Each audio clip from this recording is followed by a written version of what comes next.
Dua kekuatan bersatu jatuhkan Jokowi agar publik tak ikuti pilihan Jokowi di 2024. Ditulis oleh X Hardy.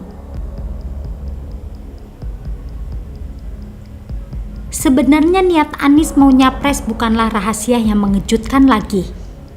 Adalah sebuah keniscayaan bahwa siapapun yang menjadi gubernur DKI Jakarta pasti akan melirik posisi RI 1 karena jabatan gubernur DKI dianggap sebagai batu loncatan terakhir.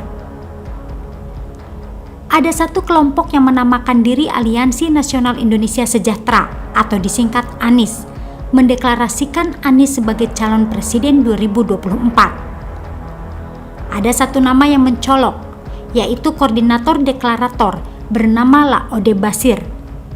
Bagi kebanyakan orang, mungkin nama ini terlalu asing di telinga. Tapi semakin digali, ternyata orang ini bukan orang kemarin sore atau nongol begitu saja mendeklarasikan Anies. Ketika ditanya alasannya mendeklarasikan Anies sebagai capres 2024, salah satunya adalah Anies sudah menyelesaikan 80% janjinya di Jakarta. Seperti kata Pak Jokowi, akan lebih mudah menyelesaikan masalah Jakarta kalau jadi presiden, kata Basir. Seperti yang tadi dikatakan, Laode Basir bukan anak kemarin sore. Pertama, Laode Basir pernah jadi bagian dari tim sukses JK saat Pilpres 2014. Kedua, Laode Basir pernah membantu Anies di Pilkada DKI Jakarta 2017. JK saat itu mendukung Anies sebagai calon gubernur DKI. JK akui sendiri, dia yang mengusulkan nama Anies di Pilkada DKI 2017 dengan melobi Prabowo dan Presiden PKS saat itu, Sohibul Iman, 12 jam sebelum penutupan pendaftaran paslon. Alasan JK adalah, jika Ahok menang, maka akan memicu keributan dan membahayakan Presiden Jokowi.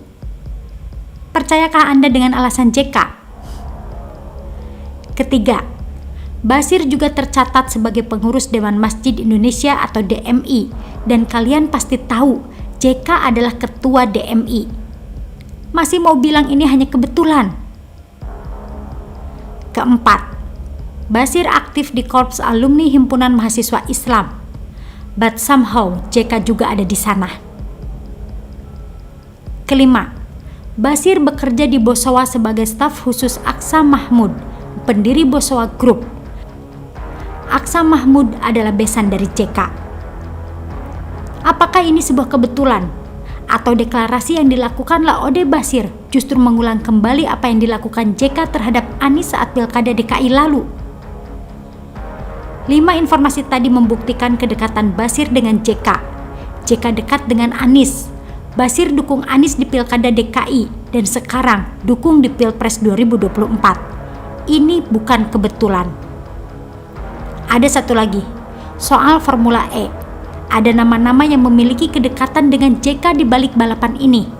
Ada jubir JK saat JK masih sebagai wapres. Ada anggota staf khusus JK. Ada anggota staf khusus bidang ekonomi dan keuangan JK. Dan kita tahu, Formula E ini memiliki banyak masalah yang kesannya ingin disembunyikan rapat-rapat. Terlihat jelas dari interpelasi yang digagalkan, anggaran yang kurang transparan, biaya lebih besar dari negara lain dan seterusnya. Sehingga ada anggapan dari sebagian publik bahwa Formula E ini hanyalah ajang proyek semata. Jadi percayakah dengan alasan Anies jadi presiden agar lebih mudah menyelesaikan masalah di DKI?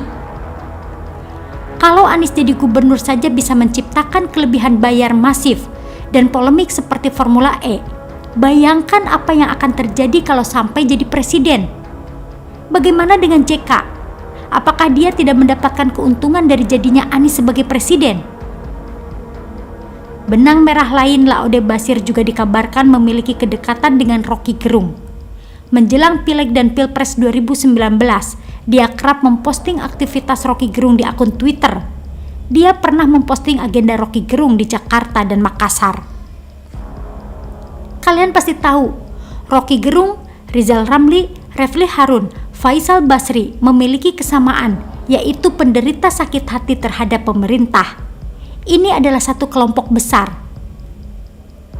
Lalu kelompok lainnya datang dari para mahasiswa, tepatnya sebagian kecil mahasiswa. Mahasiswa belakang ini sering mengkritik Jokowi. Dari luar memang terlihat seperti kritikan, tapi publik meragukan hal tersebut karena bau politik sangat kuat tercium. BEM UI pernah menyebut Jokowi sebagai the king of lip service. Tidak lama ini, BEM UI juga mengkritik keras.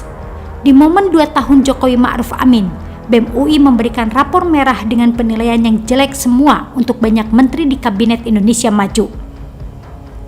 BEM UI bahkan meminta Jokowi mencopot sejumlah menteri dan pejabat yang dinilai punya nilai buruk. Coba pikirkan kembali, kenapa narasi Jokowi dianggap gagal dan desakan pencopotan sejumlah menteri sangat seragam dan kompak? Pola serangan mereka sama dan mirip, bahkan mahasiswa pun ikut-ikutan. Makanya, apa yang disuarakan mahasiswa ini berbau politis. Gerakan mahasiswa ini mungkin bisa jadi adalah pengganti dari gerombolan salesman kafling surga yang saat ini sudah kocar-kacir diobrak-abrik pemerintah. Bersama dengan pasukan sakit hati seperti Rizal Ramli, Rocky Gerung, Said Didu, Faisal Basri, Refli Harun dan lain-lain, mereka tugasnya membuat narasi yang diulang-ulang, yaitu pemerintah gagal. Untuk apa? Agar publik tidak percaya lagi dengan pemerintahan Jokowi dan antek-anteknya. Ada semacam kepercayaan bahwa Jokowi akan menunjuk dan merestui penggantinya kelak.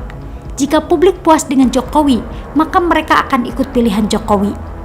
Ini yang sangat ditakuti kelompok sebelah, apalagi beberapa survei terus menunjukkan publik puas dengan kinerja pemerintah. Makanya mereka seolah makin kalap dan barbar, memainkan narasi pemerintah gagal untuk mengikis kepercayaan publik. Tujuannya agar publik berpaling ke arah lain di Pilpres 2024 nanti. Tetap akan ada 2 kubu, yaitu kubu penerus Jokowi dan kubu sebelah. Mereka jauh-jauh hari menjatuhkan Jokowi agar Pilpres 2024 rakyat mencari alternatif lain yang tidak lain tidak bukan adalah sosok dari kubu tetangga. Dan kebetulan Anies adalah kandidat kuat. Ada kekuatan besar yang ingin menjungkalkan Jokowi dan penerusnya nanti. Untuk saat ini, 2 kekuatan ini jelas bersatu. Ini masih belum bicara 2 keluarga lain yang juga kebelet, Cikeas dan Cendana. Ini bukan soal Anies, tapi lebih kepada keuntungan supermasif yang diperoleh orang-orang di belakang Anies jika jadi presiden. Ini jangan sampai terjadi. Begitulah dari Kura-Kura. Bagaimana menurut Anda? Artikel ini dilansir dari seaworld.com.